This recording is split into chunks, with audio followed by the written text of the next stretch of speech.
Bonjour les enfants, nous allons faire une révision des leçons de grammaire qu'on a déjà étudiées l'année précédente. Alors, notre première leçon sera la phrase et ses constituants.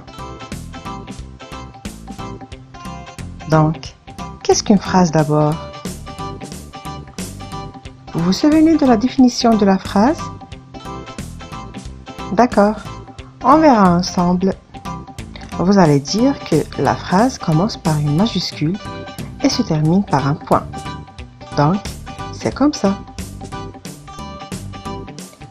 Est-ce que c'est une phrase?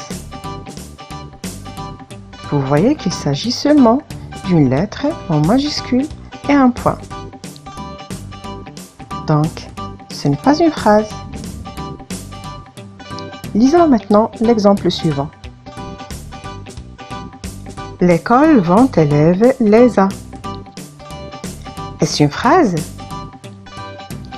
Alors ici, nous avons une suite de mots, mais on n'arrive pas à comprendre le sens, car elle n'est pas bien organisée.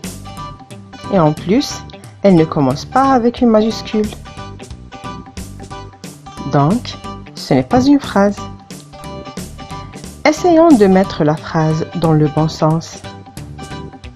Les élèves vont à l'école. Vous voyez maintenant qu'elle est bien en bon sens. Alors on résume.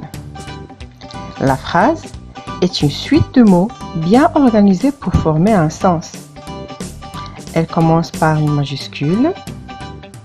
Elle se termine par un point.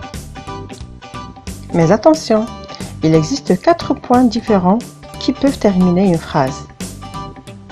Une phrase peut donc finir par un point simple, un point d'exclamation, un point d'interrogation ou par les points de suspension.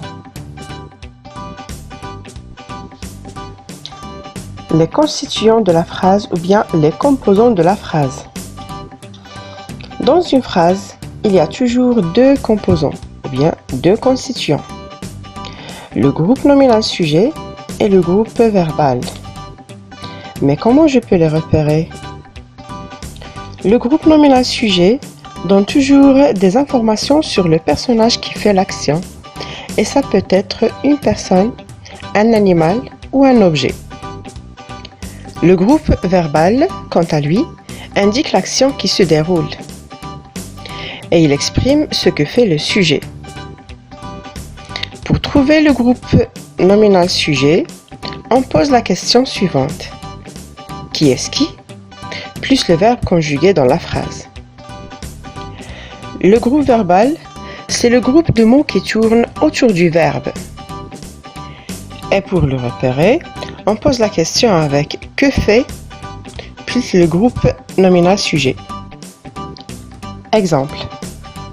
Prenons la phrase suivante. Les élèves savourent la rentrée scolaire. D'abord, on doit chercher le verbe dans cette phrase. Alors, le verbe, c'est savoure.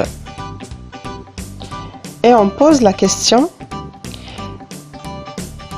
qui est-ce qui savoure? La réponse, c'est ce sont les élèves qui savourent. Alors, les élèves et le groupe nominal sujet. Maintenant, on va repérer le groupe verbal. Et on pose la question. Que font les élèves? Les élèves savourent la rentrée scolaire. Donc, le verbe savoure plus tous les éléments qui viennent après, c'est le groupe verbal. Ça veut dire savoure la rentrée scolaire et le groupe verbal. Maintenant, on résume.